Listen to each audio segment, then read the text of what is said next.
Good morning. Well, we are on the final day. It's Friday. I am very much hoping that I can get this pinion seal changed really quickly and whip it down the road to the shop for my final inspection.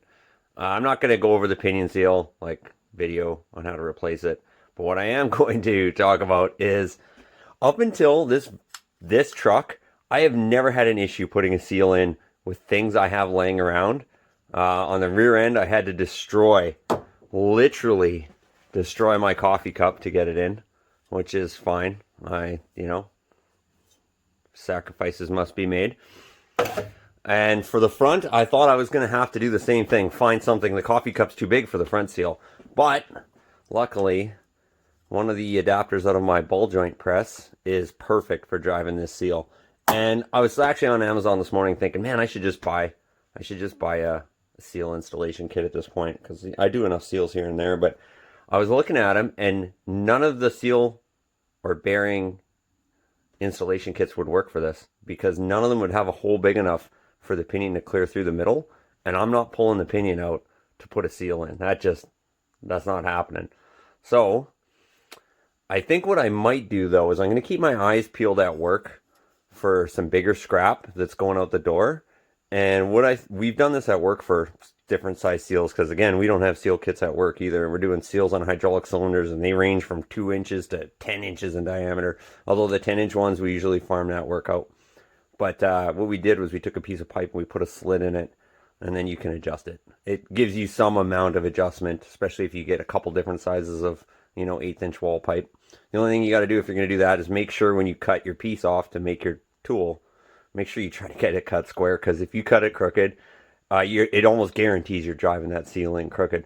So we'll see how it goes. Hopefully by the end of the day, I will have this thing plated and on the road.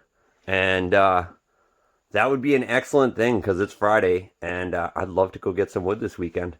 So stay tuned for what happens next. Well, it would be too easy to just take the pinion nut off and to get that yoke out of there to replace that pinion seal and have the right socket on hand. It's a 1 5/16, otherwise known as probably a 34 mil would also work. I have a 1 5/16, but it's a thick wall socket and it will not get in there. And I am not about to mess around and run into town. I'm going to take this socket and I'm going to grind it down on the bench grinder to fit. And if you're not afraid to modify your tools, you'll get a lot more done, I'll tell you what. This socket will probably never get used. I don't know that, I've certainly used it at least once. But yeah, I'm going to grind it down. I have no use for a thick wall socket this thick anyway, and if I ever break it, then I'll just get another one. I don't know. We'll cross that bridge when I get to it. Either way, in the interest of forward progress, we will grind this socket down to fit, and it looks like I got to take a pretty substantial amount off. I'm actually thinking about putting it in my impact gun and turning it with the impact against the grinder, kind of like a ridiculously ghetto lathe. I think that's what I'm going to do first. I've done them by hand. I've done this 100 times, but yeah, that's what we're going to do. Anyway, moving on. I'm going to throw this out there. In no way, shape, or form am I saying this is a good idea. I've done it with drills, but I've never attempted it with an impact gun. Which way would a guy want to spin? I feel like forwards is the way. What would be really swell is if I had something to hold out, just see what happens.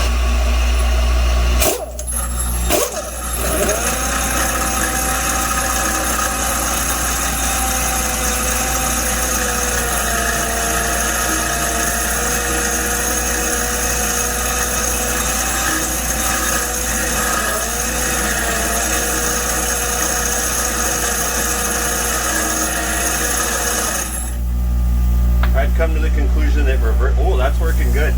Oh, we'll definitely get this in there at some point.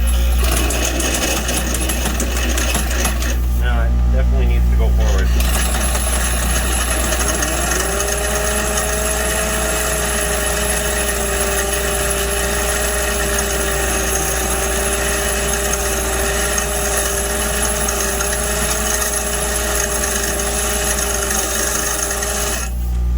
Anyway, you get the idea. This is going to take several minutes. Although, I don't know, I've already made pretty good progress on that. I don't know if you can see. But you get the idea. Make it work. That's the name of the game.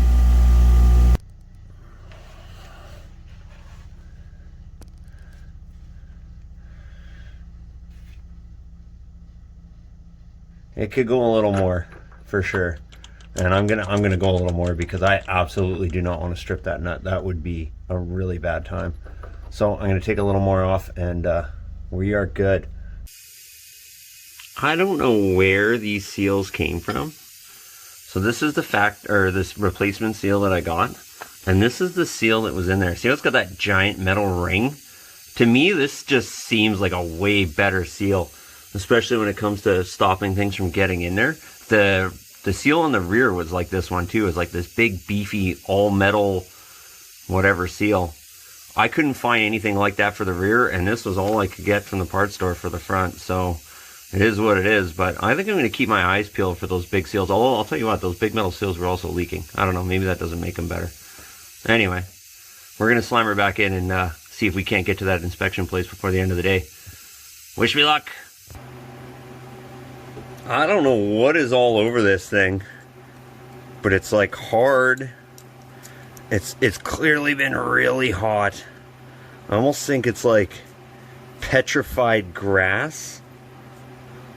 Whatever the case might be, this is likely the root cause of our seal failure here. Things get wrapped up on these things. Plastic bags, I've seen plastic bags that get sucked up in there on the highway also destroy seals. This stuff is like, it's hard, it's chunky.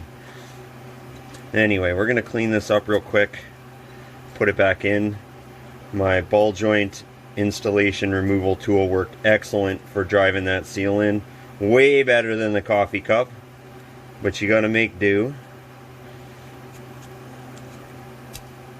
So we're going to make it. We're going to make it. This is going to happen today. I'm going to force it to happen because I am motivated to go cut some firewood and get this rig on the road because I just want to drive it. I want to make tractor sounds. I want to be that guy that has to shut it off in the Hortons drive-thru because the person on the speaker can't hear what you're saying, and then even then probably still have to go to the window because they don't understand.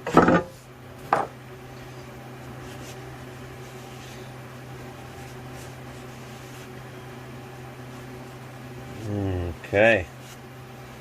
I think that this one isn't grooved. This one isn't grooved nearly as bad as the rear one was, and it's got mostly a layer of junk on it.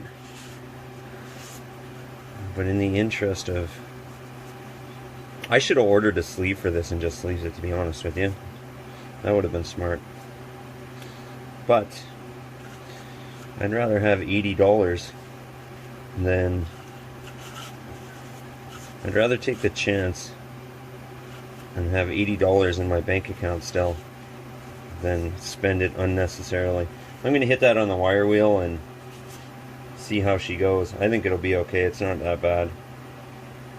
It's not that bad, and it would be a lot better if that front axle disconnect worked, because I'm trying to think a lot. I wonder in that scenario if you have that axle disconnect if your front drive shaft spins. I'm going to guess it does, actually, now that I think about it. Anyway, moving on. We have cruise control! I am so excited! Everything is fixed, everything is working. That needs to be working for the inspection anyway. The things he didn't notice, well, I noticed them. That's all that really matters. And yeah, I'm really hoping that this is going to happen today. Appointment's at 2:30, and there's no reason I shouldn't walk out of there with papers. Yay, yay, yay. Well, as you can see, we are road legal, and I already put her to work on her maiden voyage because that's what she's for. She's for doing work. We got a load of wood, heading back home from my little brother's, and I couldn't be happier with my new work rig. She's a good unit. Anyway, thanks for watching. See you guys next time.